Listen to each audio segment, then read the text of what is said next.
Kojo, first of all, Mr. Godfrey Dami says that, look, John Jinapor and his boss signed the agreement because my boss, Dr. Donko, signed the agreement. So he decides that he will lump the two of us together.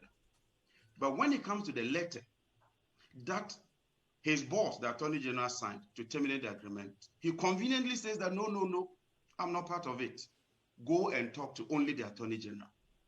No, Godfrey Dami was hold on. I think, can I make my point, Godfrey? I kept quiet. Mr. Dami, I'll give you a chance to rebut. Please be patient. Can I make my point, please? Please go ahead. I disagree with a lot of the issues you raised, but I kept quiet. You conveniently decide that you will mention my name over and over. He even says that under my administration, a committee was set up. We've not even discounted that. I made the point that the committee I chaired, we finished the report and submitted it. This is a report that came to you in 2017. The committee told you that negotiate for 18 million. You decided you won't do that. Did you do that? Did you negotiate with GPGC? That is the first question. Two, you yourself, you as Attorney General says that, look, the agreement was so bad. It has so many loopholes, and that it even kicked off from the date of signature. And yet you decide that they should terminate it. You are the Attorney General. You claim that the agreement was lopsided. The agreement itself was cast such that it gave so much to GPGC. So even from day one, there was some liability. If you knew there was some liability as the Attorney General, why did you not negotiate with GPGC? Why did you ask the minister to terminate and to say that we're not paying a penny? Because if you read the minister's termination letter, it is clear that government of Ghana was not supposed to pay even 1 cedi. And yet you as Attorney General knew that. You as Godfrey Dami read the agreement, knew that there were liabilities. And yet you went to court defending the state, that the state was not supposed to pay anything. That is the issue under consideration, Mr. Godfrey Dami. It's not about John Jinapor. You can choose to personalize it. It doesn't deal with the issue. The issue is that when the committee report came to you, did you consider all the other factors before asking the minister to terminate?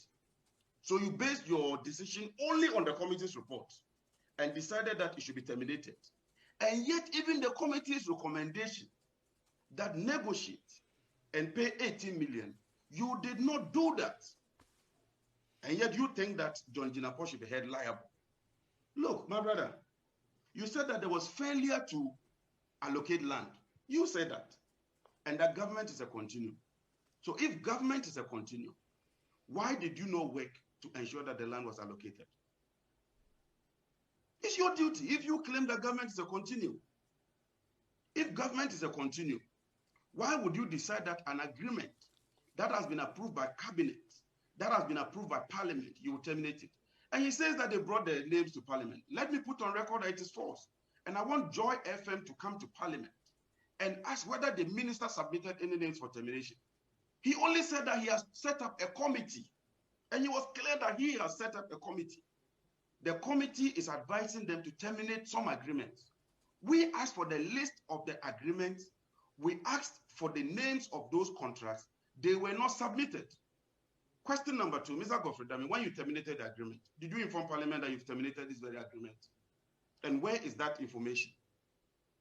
Where is that evidence that when you terminated the GPGC agreement, you inform Parliament that I've terminated the GPGC agreement? Look, these are serious issues, Mr. Dami. You can choose to threaten us. You can choose to behave any way you want because you are the Attorney General. But let me put this on record to you. You will not be Attorney General forever. That is a fact. You won't be in that office forever. So if you think that you can just target some people, and out of your own failure, you had an extension with the London court to file your case. Did you do that? The current 170 million, what was the reason for the judgment? That you were given a window and you failed to appear. Joy FM, you can confirm that. You sent me that story. 170 million against 80 million. Who ought to be held liable? Well, and then you go to terminate a contract. The contract leads to an amount of 170 million, and you think that because Dr. Donko is weak, because he doesn't have state power, you can intimidate him. Anyway, invite whoever you want to invite. We would appear there, we would answer questions. This was the same way with Ameri, and we saw where it ended. Dr. Donkor did not take a decision on his own. He negotiated, took it to cabinet, took it to parliament in accordance with law. He is not a lawyer. He is not a lawyer. He's done what he can do. So please, these issues of John Jinapor will not help your matter. Well, you